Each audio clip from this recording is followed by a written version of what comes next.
The room was dimly lit, the soft hum of the desktop computer the only sound in the otherwise silent house. Alex sat hunched over the screen, eyes scanning the glowing forum thread, filled with stories of the strange, the macabre, and the unexplained. The title caught Alex's attention like a hook in flesh: The Smiling Man's Whisper. The post was short, written by an anonymous user. It described a figure seen only at night, an unnaturally tall man with impossibly long arms, a face frozen in a jagged, toothy smile. The whisper, the user explained, was a low, almost imperceptible sound that grew louder the closer the smiling man got. Ignore it, they warned, and you might not live to tell the tale. Alex felt a chill creep up their spine, but shook it off. It's just another internet myth, they muttered, closing the laptop. The stories always made for great late-night entertainment, but they were fiction. They had to be. The night deepened, the wind outside rattling the windows like skeletal fingers. Alex decided it was time to sleep, but as they reached for the lamp switch, they froze. A faint noise, soft, distant, tickled their ears. It was so low it could have been mistaken for the wind, but the rhythm was too deliberate, too unnatural. It was a whisper.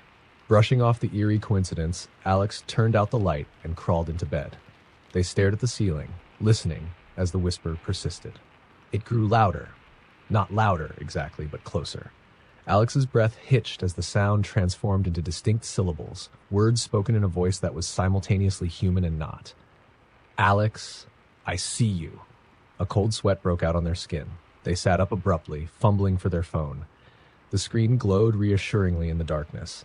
Maybe they could record the sound, prove to themselves it was just their mind playing tricks. The camera app loaded, and Alex aimed it toward the dark corner of the room. The whispering stopped. For a moment, silence blanketed the room, and Alex almost laughed at how ridiculous they felt. But then, a shadow shifted. It wasn't a trick of the light. The corner was too dark to cast shadows. The shape stretched unnaturally, limbs unfolding like a grotesque marionette. A face emerged, white, too white, its jagged smile cutting through the blackness. The whisper returned, now a hiss directly in Alex's ear. Don't ignore me. Alex screamed, scrambling off the bed and bolting for the door. Their heart thundered as they reached for the handle, but it wouldn't budge. The knob felt cold, slick, as if covered in ice. The smiling man moved closer, his footsteps silent, but his presence heavy, oppressive. Alex's eyes darted around the room, desperate for anything to defend themselves. Their phone was on the floor where it had fallen, its screen cracked but still glowing. Without thinking, they lunged for it and pointed the camera toward the figure. For a split second, the screen showed nothing but static. Then the image came into focus. The smiling man was staring directly at them, his impossibly wide grin stretching further, splitting his face like a wound. His whisper now filled the room, a deafening cacophony that threatened to swallow Alex whole. I'll always find you. The screen went black, the phone sparking in Alex's hand.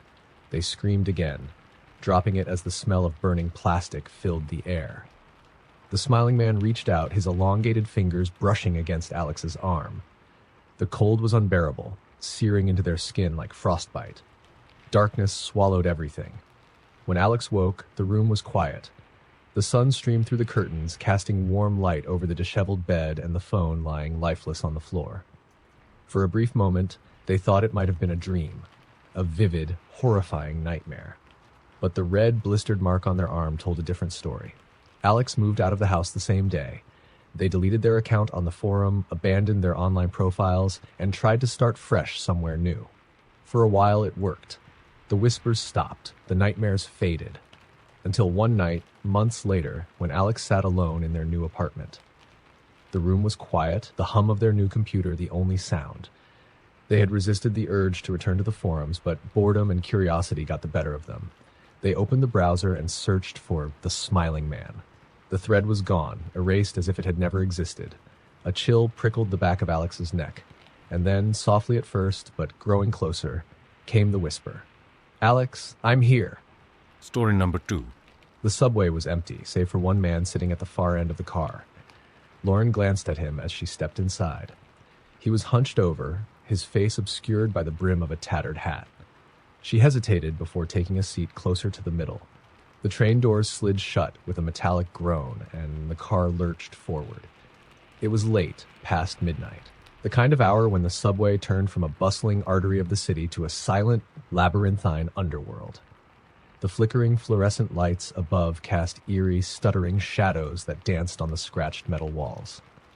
Lauren pulled her jacket tighter and tried to focus on her phone, but there was no service this deep underground. She felt it before she heard it, a shift in the air, a sensation like being watched. Lauren glanced up and saw the man at the end of the car, his head now turned toward her. His face was still hidden beneath the shadow of the hat, but she could feel his eyes boring into her. The train screeched as it entered a curve, the sound piercing and dissonant. Lauren looked away, focusing intently on her phone's dark, lifeless screen. She told herself she was imagining things, that the man was just another late-night commuter. Then she heard it. A faint scraping sound, soft but deliberate, like nails dragging across the floor. Her pulse quickened as she risked a glance. The man hadn't moved, or so it seemed at first. But now his legs were angled slightly toward her, his boots positioned just an inch closer than they had been before. Lauren's mind raced. Had she missed something? She looked back down, pretending not to notice, but the scraping sound came again, louder this time. She looked up sharply. The man's posture was different now, more upright. His face was still hidden, but his hands gripped the edges of his seat, long fingers curling unnaturally around the worn plastic. The train slowed as it approached the next station, and Lauren felt a wave of relief. She'd get off here, no matter where it was. She couldn't stay in this car. But as the train stopped and the doors hissed open, she froze. The platform was empty. No signs, no benches, no advertisements. Just a yawning, black emptiness that stretched beyond the edges of the dim light spilling from the car. Her breath caught as the doors began to close. She had missed her chance. The train jerked forward again, plunging into the tunnel's darkness. This time, when she looked back, the man was standing.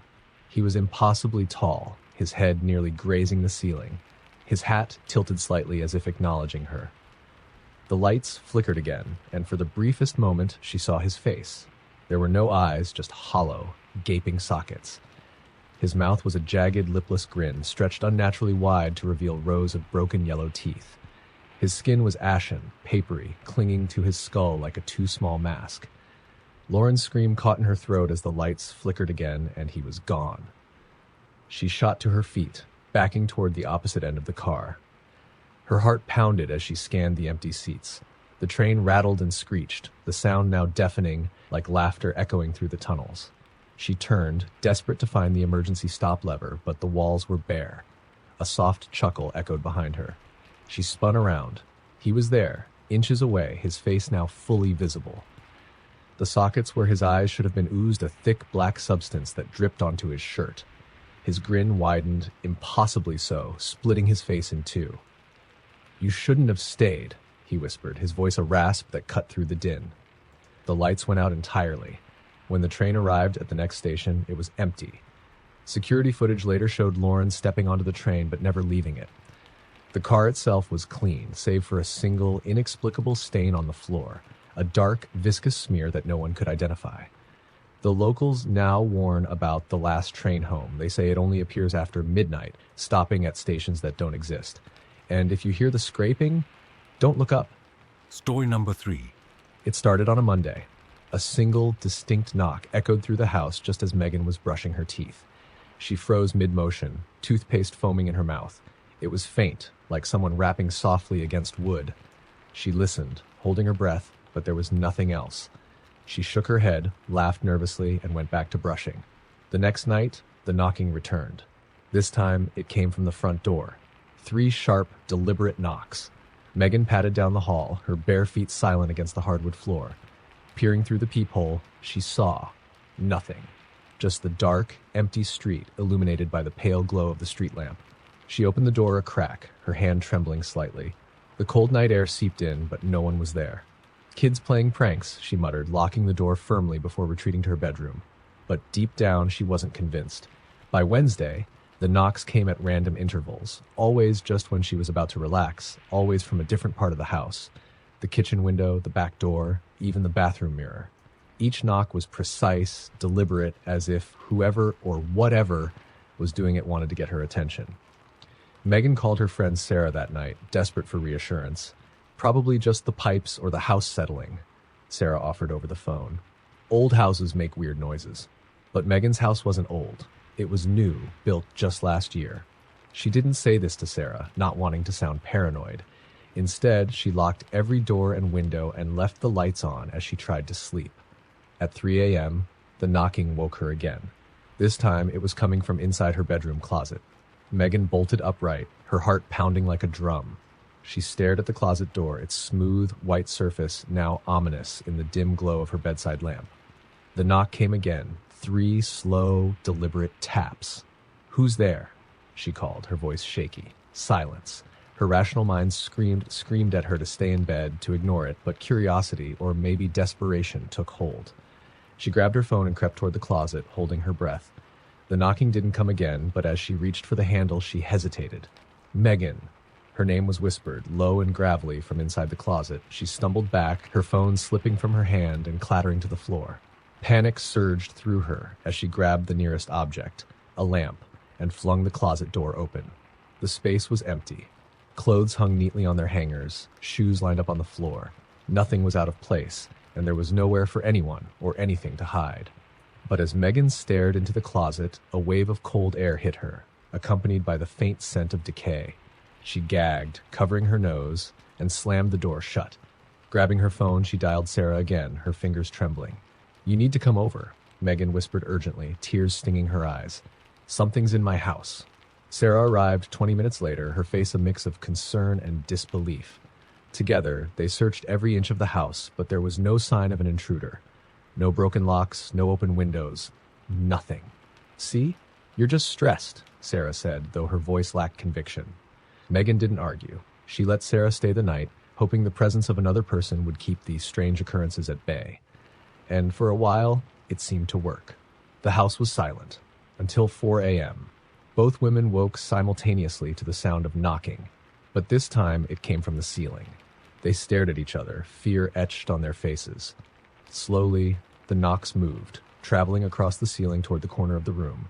And then, just as suddenly as it began, it stopped. "Megan! Megan!" The voice was louder now, unmistakable. It came from everywhere and nowhere all at once. The lights flickered, plunging the room into momentary darkness. When they came back on, Sarah screamed. In the corner of the room, a figure crouched, its limbs too long, its head tilted unnaturally to one side. Its face was featureless, except for a gaping mouth that stretched impossibly wide. It lunged. Megan woke in the hospital 2 days later. Sarah was gone. The police found no signs of a struggle, no evidence of a break-in, nothing. Megan tried to explain what had happened, but the more she talked, the more the doctors looked at her with pity. She moved out of the house and stayed with family, but the knocking followed her. It was quieter now, more sporadic, but it was there. And every so often, late at night, she still hears her name. Story number 4. The cabin sat on the edge of an ancient forest, far removed from the noise of civilization. Grace and her boyfriend, Matt, had rented it for a weekend getaway, lured by the promise of peace, solitude, and crisp autumn air. The trees surrounding the property were tall and gnarled, their branches intertwining like skeletal fingers. The first day was idyllic. They hiked along leaf-strewn trails, roasted marshmallows by the fire, and laughed under the blanket of stars. Grace thought she'd never felt more at ease, until that night. It started subtly. As they were getting ready for bed, Grace caught a glimpse of movement through the window. Just a shadow, she thought, probably a deer. She dismissed it, brushing her teeth as Matt flipped through channels on the tiny TV. But when she crawled into bed, she felt it, a sensation of being watched. The unease clung to her like a second skin. She turned toward the window, expecting to see nothing but the dark outline of the forest. Instead, she saw a figure. It stood just at the edge of the tree line, tall and impossibly still. Grace squinted, trying to make out its features, but the shadows obscured its face. She tapped Matt's arm. "Matt, look," he groaned, sitting up and rubbing his eyes. "What?" "There's someone standing out there." Matt leaned over to look. The figure was gone. "You're imagining things," he said, lying back down. "We're in the middle of nowhere. Nobody's out there."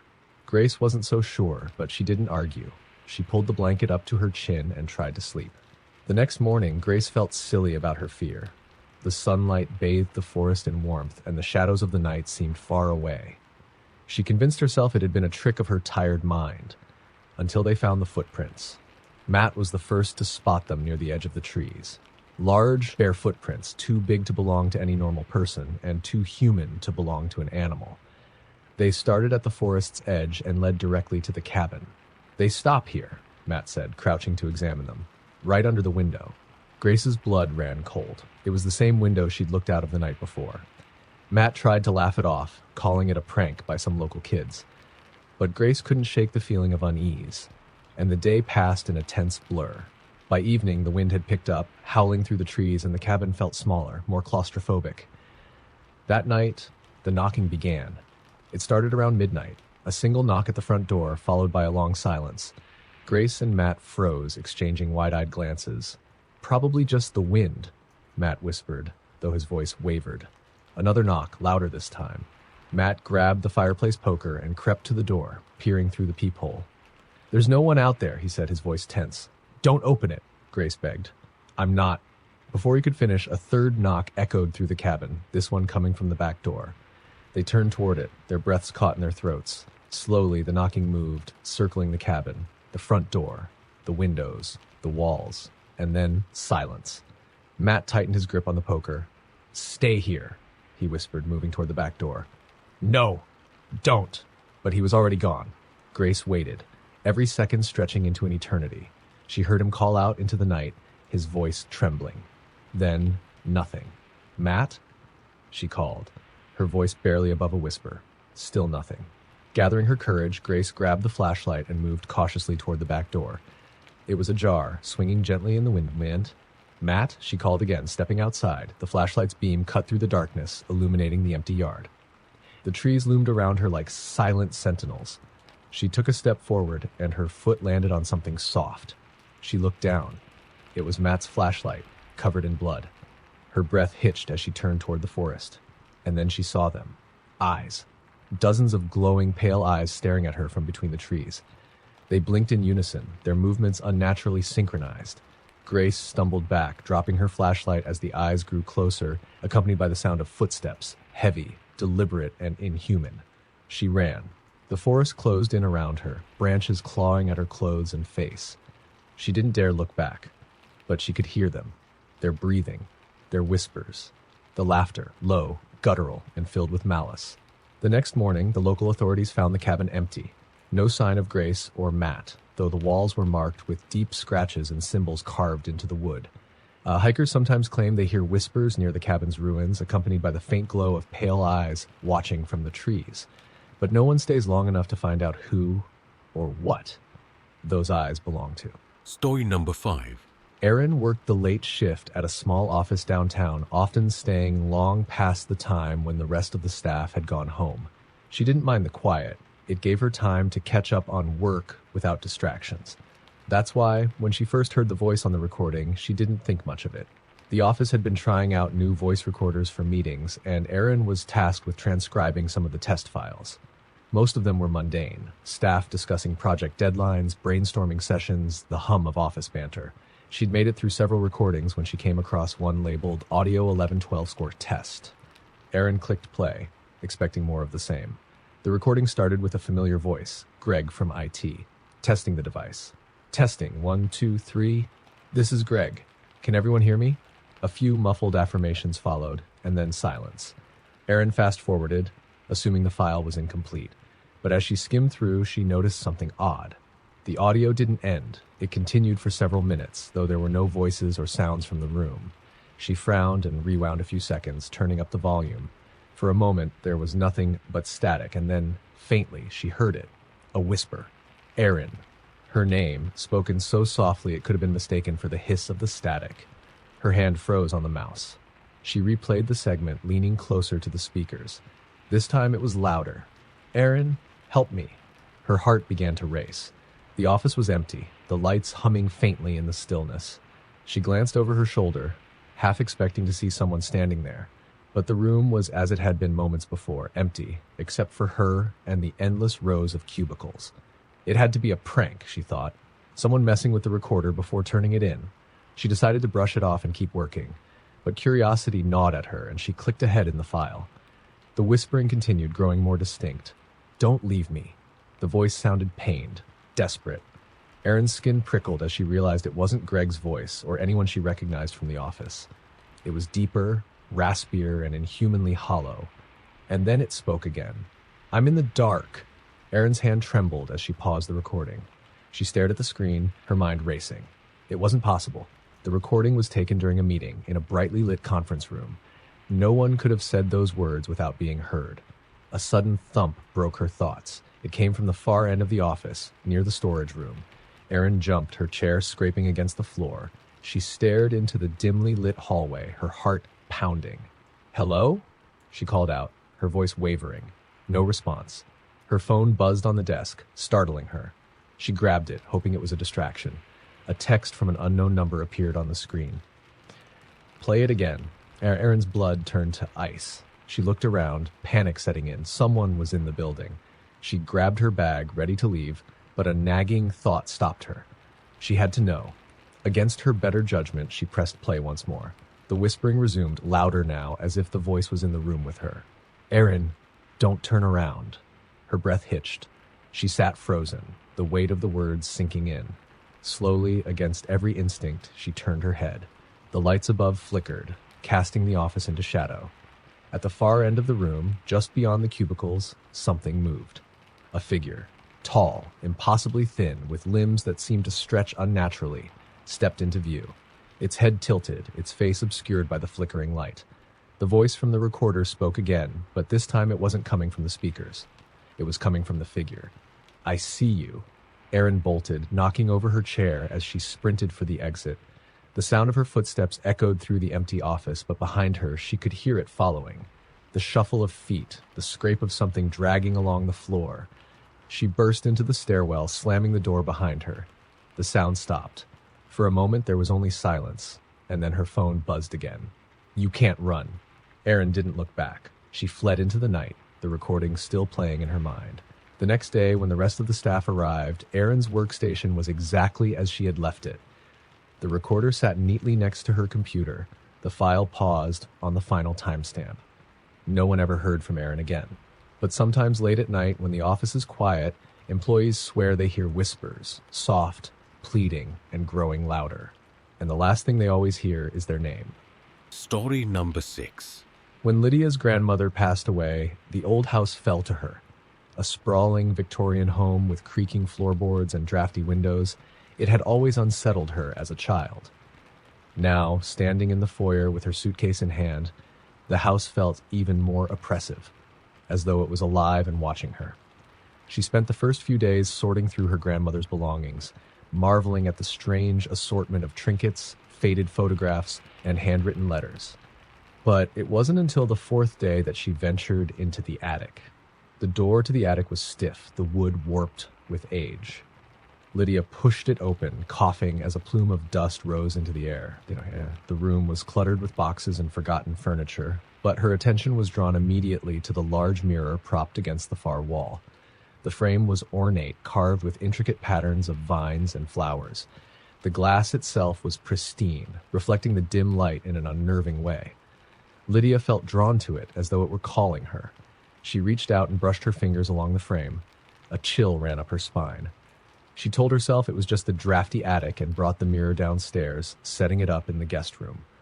It seemed too beautiful to leave hidden away. That night, as she lay in bed, Lydia swore she heard something.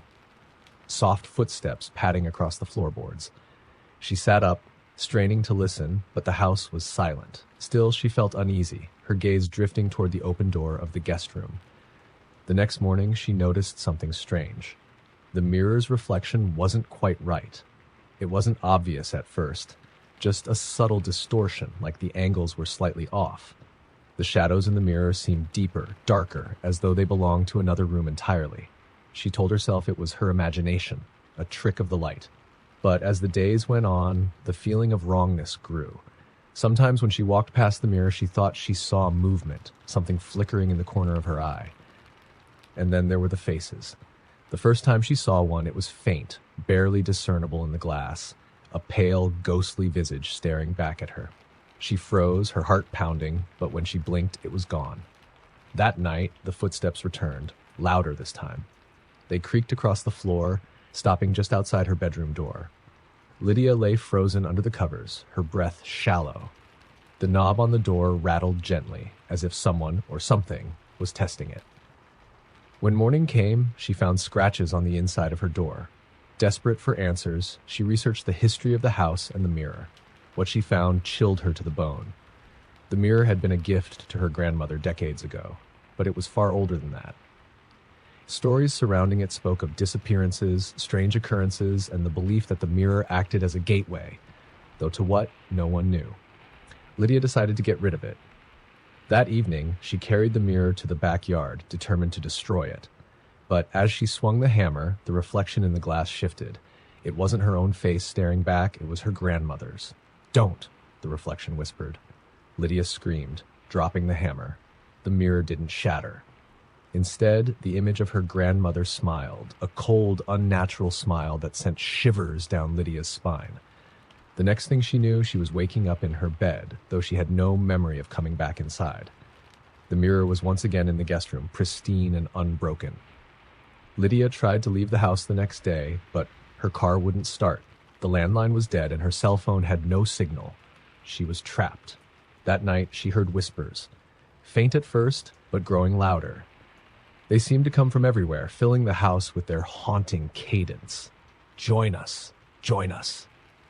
The footsteps returned, accompanied by soft tapping on the walls. Lydia locked herself in her room, clutching a flashlight as the whispers turned into wails. Her flashlight flickered, and when it came back on, her breath caught. The mirror was in her room. The glass shimmered, and the figures inside it pressed against the surface, their faces distorted with anguish. Lydia tried to look away, but something held her gaze, pulling her closer. She stumbled forward, her reflection twisting and contorting until it wasn't her anymore. The last thing she saw before everything went black was her own face in the mirror, smiling back at her. Only it wasn't her. When the police arrived weeks later, they found the house abandoned. The mirror remained in the guest room, its surface gleaming innocently. But sometimes, when the light hit it just right, you could swear you saw a face staring back. Story number 7. Ellie had always dreamed of owning her own home, and when she finally bought the old house on the outskirts of town, it felt like a dream come true. Sure, it needed some work, peeling wallpaper, creaky floors, but it was hers. A place to start fresh after a messy breakup. The first few nights were uneventful, filled with unpacking and trips to the hardware store. It wasn't until the fourth night that she noticed it. A faint scratching sound, like nails dragging along wood. At first, she thought it might be mice. The house was old, after all, but when the sound moved, traveling from one wall to the next, it felt too deliberate, too precise. Ellie tried to ignore it, brushing it off as her imagination playing tricks. She called an exterminator the next day, who assured her he'd check every nook and cranny. He found no signs of pests, no droppings, no nests, nothing. "Probably just the house settling," he said, shrugging. "Old houses can be noisy." Ellie wasn't convinced. That night, the sound returned, louder this time. It wasn't just scratching. It was tapping, rhythmic and deliberate. It started in the living room wall, then shifted to the kitchen. By the time she went to bed, it was in her bedroom, coming from directly behind her headboard.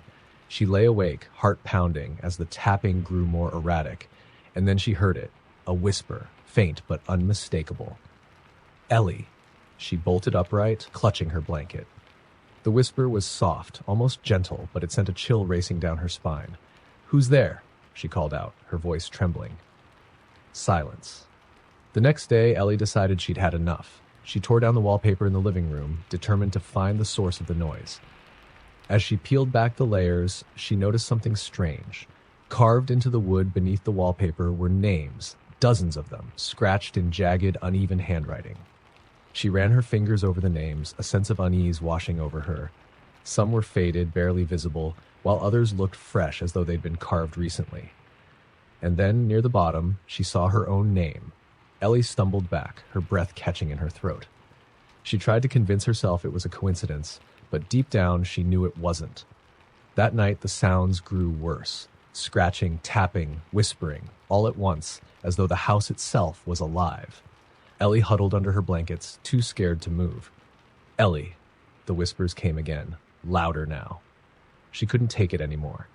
Grabbing a flashlight, she stormed into the living room, determined to confront whatever was tormenting her. The whispers seemed to follow her, growing louder with every step. "Show yourself," she shouted, her voice cracking. The room fell silent, and then the wall in front of her began to crack. A thin line appeared, spreading like a spider web.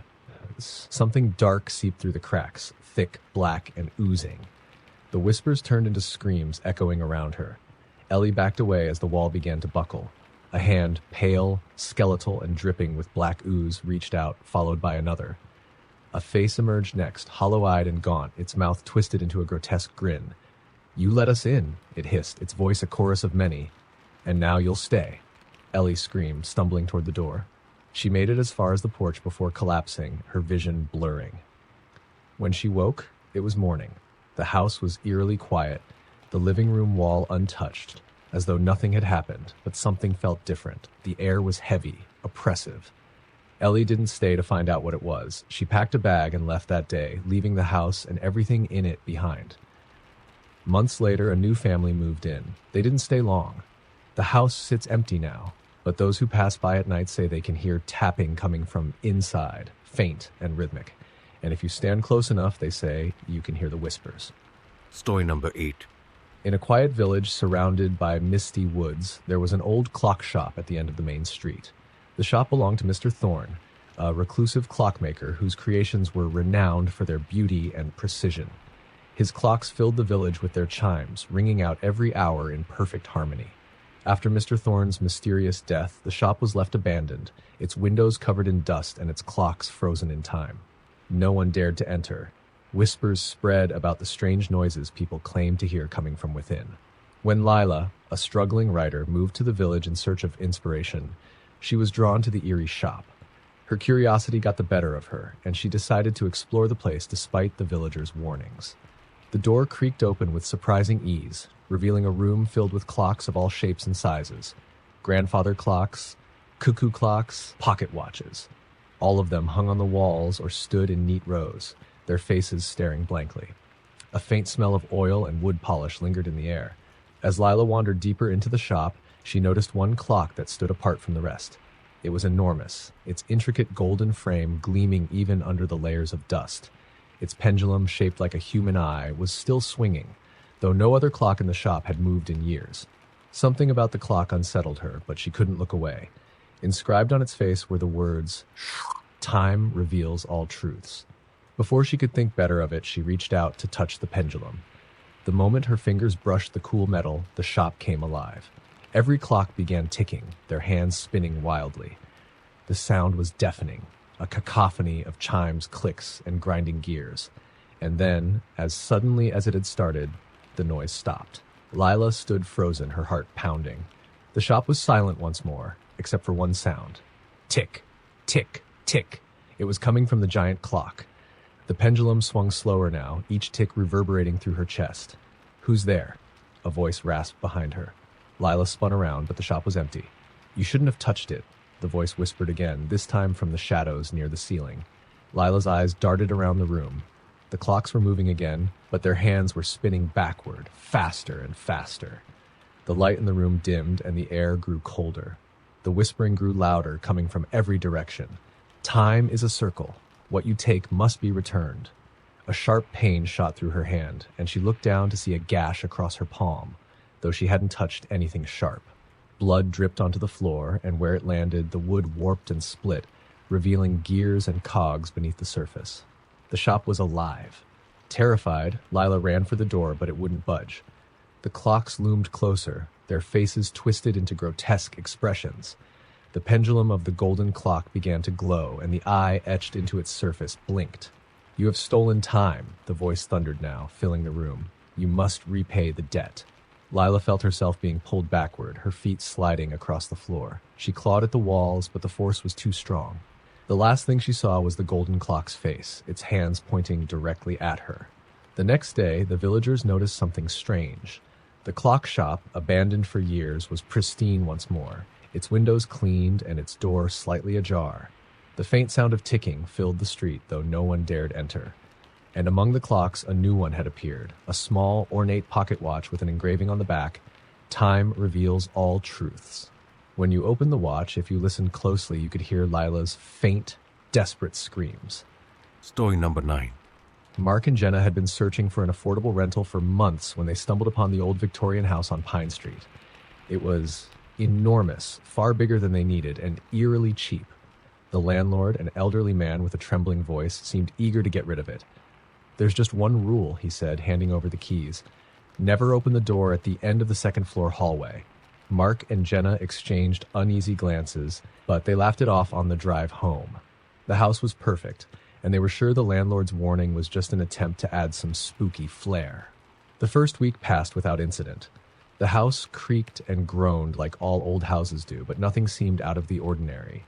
They made a game of avoiding the forbidden door, joking about the monster inside. But on the 8th night, Jenna woke to the sound of faint scratching. She nudged Mark awake. "Do you hear that?" He listened, groggy but nodded. The sound was coming from upstairs, from the direction of the locked door. "It's probably mice," Mark mumbled, pulling the blanket over his head. Jenna wasn't so sure. The scratching was rhythmic, deliberate, like fingernails against wood. The next morning, they found deep gouges in the hallway floor leading toward the door. Jenna pointed them out, but Mark shrugged it off, blaming the age of the house. The following nights grew worse. The scratching turned to knocking, then to whispers. At first, the words were indistinct, but soon they became clearer. "Let me out," the voice pleaded, faint but urgent.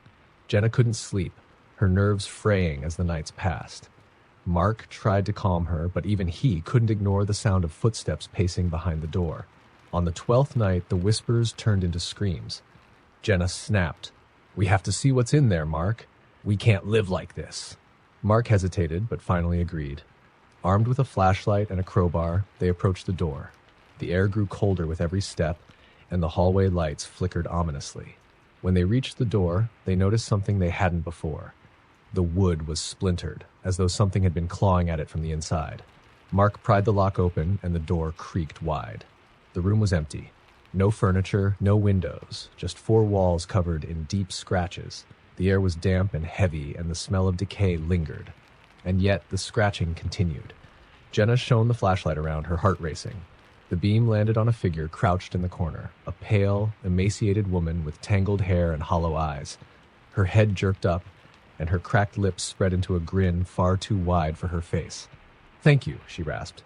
Before they could react, the woman lunged, her movements unnaturally fast. Mark slammed the door shut, his heart pounding. They pushed furniture against it, but the screaming continued, now more furious than ever. They fled the house that night, leaving everything behind. When the police arrived the next day, the house was empty. The door at the end of the hallway was locked, and no signs of forced entry were found. But the new tenants, who moved in months later, reported hearing whispers from behind the door on their very first night.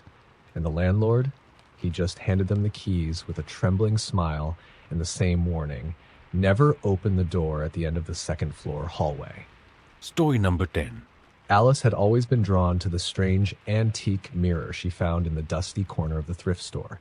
Its intricate silver frame was tarnished with age, and its glass, although a little cloudy, held an unusual depth to it. The old woman who ran the store gave Alice an odd look as she purchased it, but said nothing. It was just another item to her, after all. That night, after setting the mirror up in her apartment, Alice stood in front of it, admiring its beauty. There was something mesmerizing about the way it seemed to almost pull the light in. The longer she stared at it, the more she felt drawn in. Something was wrong, but she couldn't quite put her finger on it. As she turned to leave, she caught a glimpse of something in the corner of her reflection. Her own face. But it wasn't the same. Her reflection smiled at her. Alice froze, her blood running cold. She turned back toward the mirror, but the reflection remained motionless, just a normal reflection of her. She sighed, attributing it to exhaustion, and went to bed. But the next night, it happened again. This time, Alice was certain. As she walked past the mirror in the hallway, she saw her reflection, still smiling, but with a malevolent glint in its eyes. The smile stretched unnaturally wide, revealing sharp, jagged teeth. The reflection didn't mirror her movements. Instead, it leaned forward, reaching out as if to grab her. Her heart hammered in her chest. She grabbed the mirror, yanking it away from the wall, and turned it face down on the floor, hoping that would end it. But the reflection was still there in the glass, distorted and angry. It twisted and writhed, as though trying to escape. Desperate, Alice tried to leave the apartment, but the door wouldn't open. Panic set in as the reflection in the mirror began to scream, its mouth stretching impossibly wide. The sound was deafening, echoing through the room, vibrating the walls. "Let me out," it whispered, its voice low and raspy, barely above a breath. Alice stumbled backward, the mirror slipping from her hands and crashing onto the floor. The reflection in the shattered pieces of glass scattered across the room now stared up at her with cold, unforgiving eyes. It smiled again, and then something changed. Alice blinked, and when she opened her eyes, she was no longer standing in the room. The world around her was dark, a black void stretching endlessly in every direction. There was no door, no windows, just her and the reflection. She turned to see her own face, distorted and twisted with that same wide, malicious smile, staring back at her. "Why did you look?" the reflection whispered. Before she could respond, the grin grew even wider, and the reflection inched closer, as though crawling out of the glass. The room seemed to tighten, squeezing Alice in with no escape. The last thing she heard before everything went black was the reflection's whisper, "You'll never leave." When the neighbors noticed Alice hadn't been seen for days, they finally contacted the landlord, who broke the door down. They found the apartment abandoned, save for the antique mirror lying on the floor. Alice was gone. Her clothes, her belongings, everything was left behind. But when the landlord tried to remove the mirror, he saw something he couldn't explain. Her reflection, still standing in the glass, grinning at him. And every time someone looks into that mirror now, the reflection is a little closer to reaching out.